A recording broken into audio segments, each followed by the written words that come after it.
지금부터 관리를 좀 열심히 해서 그렇게 좀 좋은 모습으로 돌아가고 싶다. 이쁘게 딱, 찍고 싶으시는. 면역세포가 하는 일이 우리 몸을 복구시키는 일을 하는데 너무 과하게 일을 많이 하면 복구시킨다면서 부숴버려. 과염증. 나는 바보처럼 살았어요. 멍청이로 살았어요. 이런 사람들 되게 많은데 그 가운데 내가 꽃을 피웠다는 걸 알게 돼.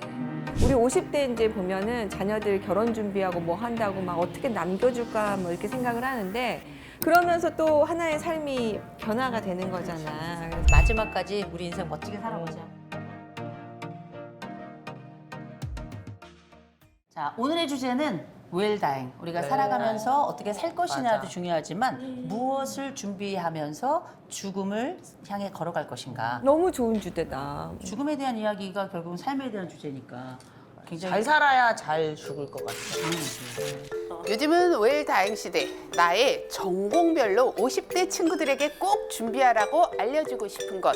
내가 얼마 전에 이제 레이저를 하면서 어떤 환자하고 얘기를 했는데 그분이 성당에서 봉사를 하시는 분이더라고. 그래서 이제 입관할 때 이제 수녀님, 신부님 이렇게 이제 다 도와주시는 분인데 돌아가실 때 얼굴이 다 다르다는 거야. 진짜 그러면서 내가 정말? 지금부터 관리를 좀 열심히 해서 그렇게 좀 좋은 모습으로 돌아가고 싶다. 이쁘게 찍고 싶으시는. 그냥 진짜? 평화롭고 자유롭게 돌아가고 싶다. 주름 같은 거 이런 게 다른 거야? 그치. 내가 왜 갑자기 존댓말이 나오니? 아니 그런 것도 있지만 준비한 멘트라 그래. 내가 옛날에 그 안병동에서 이제 일을 할 동안에 이제 임종 환자들을 많이 봤잖아. 아, 아니, 그런 것도 했어? 거기서 상담, 세브란스에서 상담하는 걸 했었는데 그 안병동에서 그분들하고 상담을 할 때 이제 돌아가실 때 보면 이제 상담을 하는 사람들이 또 같이 가. 근데 이제 어떤 분들은 뭐 입을 벌리고 돌아가시기도 하고 어떤 분은 이렇게 표정이 많이 일그러져서 돌아가시기도 하고 임종하신 분이 계시면 주변에 가족들이 있는데 이 턱을 계속 벌리고 있으면 안 돼. 그럼 이제 이렇게 닫아서 이렇게 묶어도 드리고 이런 걸 또 하기도 하고 하는데 정말 돌아가실 때 모습이 너무너무 달라. 그래. 어마어마하게 달라. 그래서 이제 내가 뭐 크게 도움이 될지는 모르겠으나 어제 내가 하는 페이스 요가를 준비를 했어. 이 페이스 요가? 셀프 TV를 위해서. 아 진짜? 화장을 안 하고 어제 세수를 하고 준비한 영상이 있어. 진짜? 넌 나갑니다. 준비되구나. 준비된 인간이잖아. 준비물은 사실 없습니다. 내가 쓰는 크림 정도, 그 다음에 내 손만 있으면 되는데 여기다가 제가 이제 선물 받은 건데요. 이 괄사 마사지 하는 건데 이게 또 생각보다 굉장히 유용하더라고요. 먼저 크림을 좀 넉넉하게 바릅니다. 얼굴 바르고 그 다음에 목 바르고 이렇게 문질문질 발라줘요. 땀이 이렇게 발려주고 그럼 이제 매끈매끈해지거든요. 그럼 이제 목을 요 흉쇄유돌근 마사지를 좀 해줘요. 얼굴 붓기 빠지는 거. 그 다음에 턱 라인을 좀 정리를 해주는 게 되게 중요해요. 여기가 이렇게 두텁게 되면 되게 나이 들어 보이거든요. 그래서 여기를 좀 날렵하게 이렇게 좀 해주고, 그 다음에 요 괄사 마사지 있는 분들은 이렇게 엄청 시원해요. 엄청 시원합니다. 그리고 여기도 이렇게 좀 올려주고 여기를 좀 잘 펴주는 게 좋아요. 여기 이제 근막을 좀 마사지 해주는 거 오돌도돌 하거든요. 그리고 저는 또 이 턱관절이 좀 안 좋아요. 턱관절 안 좋으신 분들 많잖아요. 그래서 여기를 좀 잘 마사지 해주시고, 저는 주먹으로 이렇게 여기를 좀 풀어주면 되게 시원해요. 광대 있는데. 그리고 위쪽으로 이제 좀 올려주는 거, 근육의 방향을 이렇게 잡아주는 게 좋습니다. 그리고 이제 눈가 마사지. 눈가는 요 세 번째 손가락에 사실 네 번째 손가락으로 하는 게 좋긴 하거든요. 이렇게 해주고, 그 다음에 이마 내려오지 말라고 여기 위에 이렇게 올려주시고.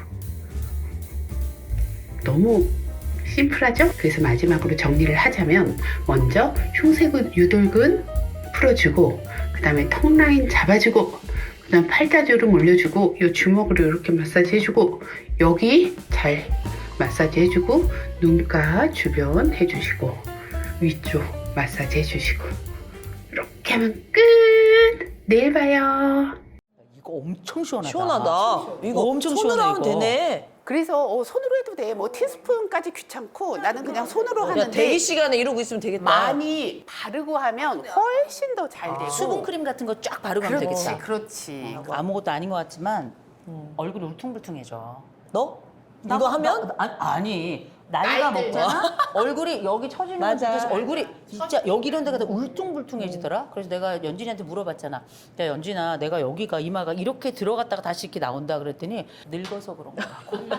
맞아. 우리 내일 모레 60이야. 약사가 뭐라 그러는지 되게 궁금해. 아유, 뭐 나 말고도 좋은 약사들 많은데. 그래도 우리가 아는 약사 중에 네가 최고야. 그럼 나는 마음 약사 이지양이 너무 좋아. 그러니까는 50대 친구들에게 꼭 준비하라고 알려주고 싶은 건 호르몬을 지켜라지. 아. 호르몬을 지켜야 돼. 이게 우리가 지킨다고 지켜지냐? 그러니까 자기를 사랑해야 지킬 수 있어. 그러니까 내가 마음 자꾸 얘기하는 이유가 마음이 뭉쳐 있으면 그 뭉친 마음을 들키지 않아야 되잖아. 그래서 그걸 억압하느라고 에너지를 엄청 써. 솔직히 우리 막 화날 때 일하기 힘들잖아. 집중 안 되고. 화나는 에너지를 표현하게 누르느라고. 그렇지. 그쪽으로 다 가면 호르몬이 고갈이 돼. 그러면 나를 젊게 할 수 있는 호르몬이 없어지는 거지. 코티솔이라는 호르몬이 있어야 면역세포의 과분화를 막을 수 있거든. 그거 얘기해줘야 돼. 사람들이 콜티졸이 되게 나쁜 건 줄 알아. 아, 적당히 있어야 돼. 그거 질문할래. 되게 중요한 거거든. 이게 화가 올라올 때 얘가 있어야지. 그렇지. 코티솔은 생존 호르몬인데 이거를 너무 젊어서 흥청망청 써버리면 나이 먹어서 고갈이 돼버려. 그러면 면역세포의 과분화를 못 막아. 야, 좀 쉽게 아, 말해. 쉽게 말해서 항상 균형이 중요하잖아. 면역세포가 하는 일이 우리 몸을 복구시키는 일을 하는데 너무 과하게 일을 많이 하면 복구시킨다면서 부숴버려. 과염증. 적당히 써야지. 염증이 너무 많이 되면은 집이 무너지잖아. 그래서 코티솔이 고갈이 되는 시점이 갱년기거든. 우리가 너무 열심히 살다 보면 나를 못 돌보고 막 쓰기만 해. 저축은 안 하고. 근데 호르몬은 반드시 저축이 필요해. 그러니까 이를테면 그럼 그 중년기가 됐을 때 콜티솔을 우리가 이제 더 이제 많이 소모를 해서 그래서 화가 그냥 막 나오는 거야? 코티솔을 이 부족하면 화가 나오는 게 아니라 화를 억제하느라 코티솔이 소비가 돼. 그래서 면역의 독주를 못 막아서 염증이 막 가속화되는 거야. 염증을 막을 코티솔이 없는 거야. 감정을 억제하느라고. 왜냐면 감정을 이 억제하니까. 감정을 신호를 뇌가 받거든. 뇌하수체에서 내가 어떤 감정 상태, 에너지 상태를 딱 보고 생존 모드로 딱 켜버려. 스위치가 켜지는 거야. 그렇지. 그래서 코티솔이 과하게 나와버려. 다 쓰여져 버리니까 정말 써야 될 때, 염증 반응을 억제할 때 못하는 거야. 그러면 감정을 너무 억누르지 말고 풀어줘야지.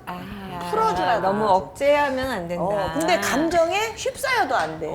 감정은 불과 같아서 거기에 뛰어들면은 타버려. 근데 감정을 억압해버리면 얼어 죽어, 추워서. 그러면 그럴 경우에 뭔가 인위적인 호르몬을 좀 먹음으로 인해서 좀 그걸 완화시킬 수도 인위적인 있어? 호르몬은 마중물처럼 일시적으로. 나는 그렇게 생각해. 이 모든 그 물질들, 그게 뭐 영양제든 전문의약품이든 다 도구잖아. 나쁜 거는 없어. 근데 엔딩 포인트가 있어야지, 엔딩 포인트. 우리가 술을 매일 먹으면 어떻게 돼? 근데 술 한두 잔씩 우리 먹잖아. 우리의 너 매일 먹잖아. 어디서 가짜 뉴스를. 너는 때리지 마.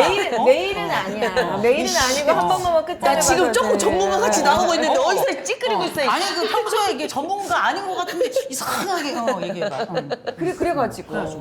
마중물처럼. 그래서 너무 힘들 때는 전문가에게 처방 받아가지고 호르몬제 먹을 수 있는데. 그러면 걔를 그러니까 오랫동안 장복하면 안 되고 잠깐씩 잠깐. 쓰는 건 괜찮은 거야? 그지, 그 시기를 지혜롭게 벗어나기 위한 정도로. 왜냐하면 그 호르몬이 밖에서 들어와 버리면 내 몸이 안 만들어.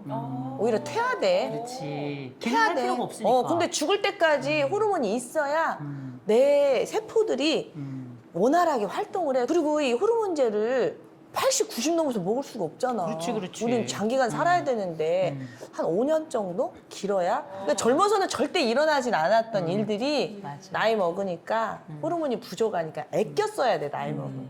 자기 객관화가 일어나고 자기를 많이 사랑해야지 내 몸에 좋은 걸 많이 먹어줘야지. 영양제도 먹어주고 먹을 때 이 음식을 분해하기 위해서 내 몸에 효소들이 쓰여지는 음식인가, 이 음식이 내 효소를 만들어주는데 도움이 되는 음식인가 판단해야지. 그러니까 좋은 음식 먹어주고 아껴주고 그리고 감정을 풀어줘야지. 나 참 괜찮은 사람이야. 이렇게 이렇게 서로 이렇게 좀 나를 좀 사랑해줘야 감정이 풀어져서 코티솔 과소비가 안 되지.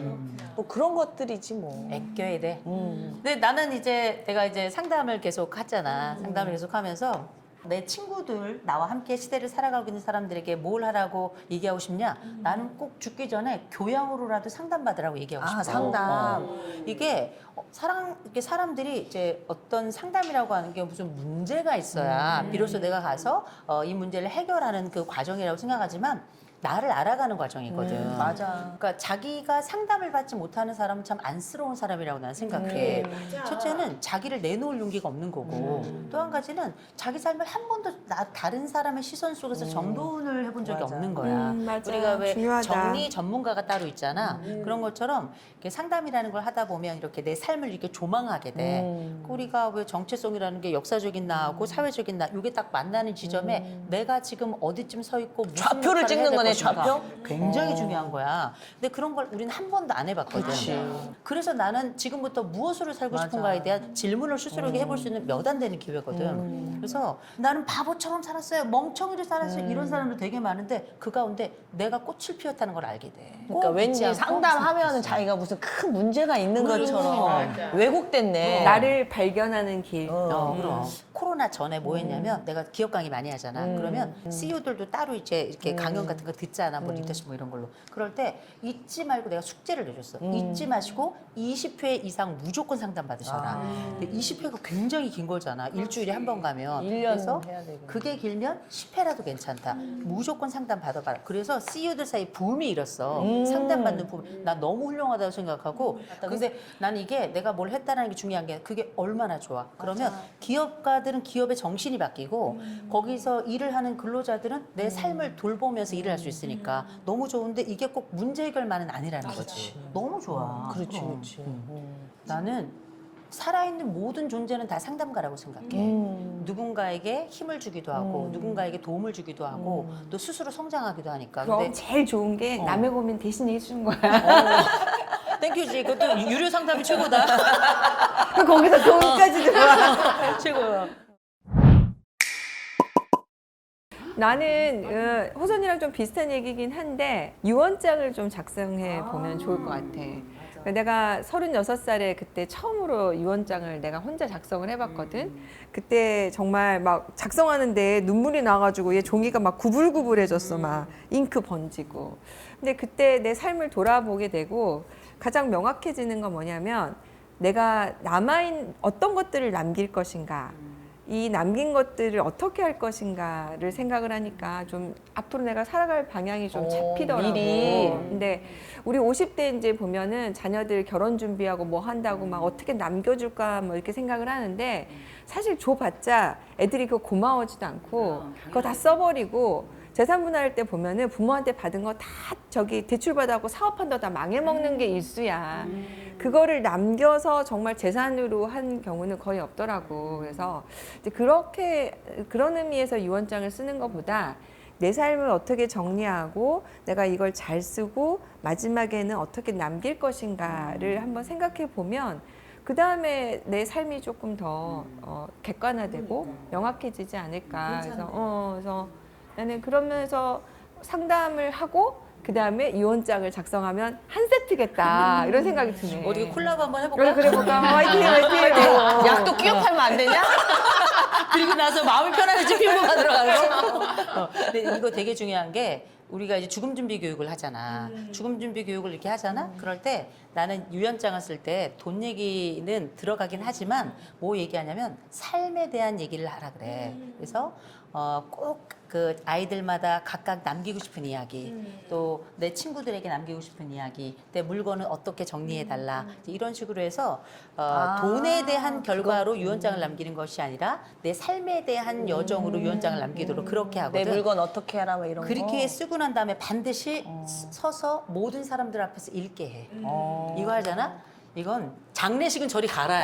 거의 티슈 한 박스지. 뭐 어마어마한 이건 뭐냐면 나는 삶의 진물이 난다라고 생각해. 그렇게 삶의 물기를 내면서 그렇게 진물 빼내고 그다음에 약간 개운하게 삶을 시작하는 느낌을 난 진짜 많이 봤거든. 나는 유언장 진짜 강추야. 정말 그래서 일본에서 한때 40대 유언장 쓰기가 이제 유행이 있었다고 하는데 그런 건 좀 필요한 것 같고 그다음에 자녀들도 그걸 또 들어보는 것도 의미가 있을 수 있고 그래서 유언장 쓰기는 그러니까 꼭 뭐 법적으로 효력이 있다 없다를 떠나서 그걸 해보는 건 조금 필요하지 않겠나. 내가 이제 실제로 집행해본 유언장 중에 굉장히 좀 그래서 향기 있는 유언장이라는 얘기를 하는데 그래서 나의 재산을 기부하고 내 물건을 누구에게 주고 이런데 그 어머님 같은 경우에는 평생 자기를 괴롭히고 자기 인생에 이렇게 약간 족쇄 같은 아들이 있었어. 근데 이제 혼외자였어. 근데 그 아들에게 재산을 남기니까 이 아들이 펑펑 울더라고. 그 마음이잖아, 돈보다. 그러니까 그러면서 또 하나의 삶이 변화가 되는 거잖아. 그래서 자신의 사랑을 확인하는 과정이지.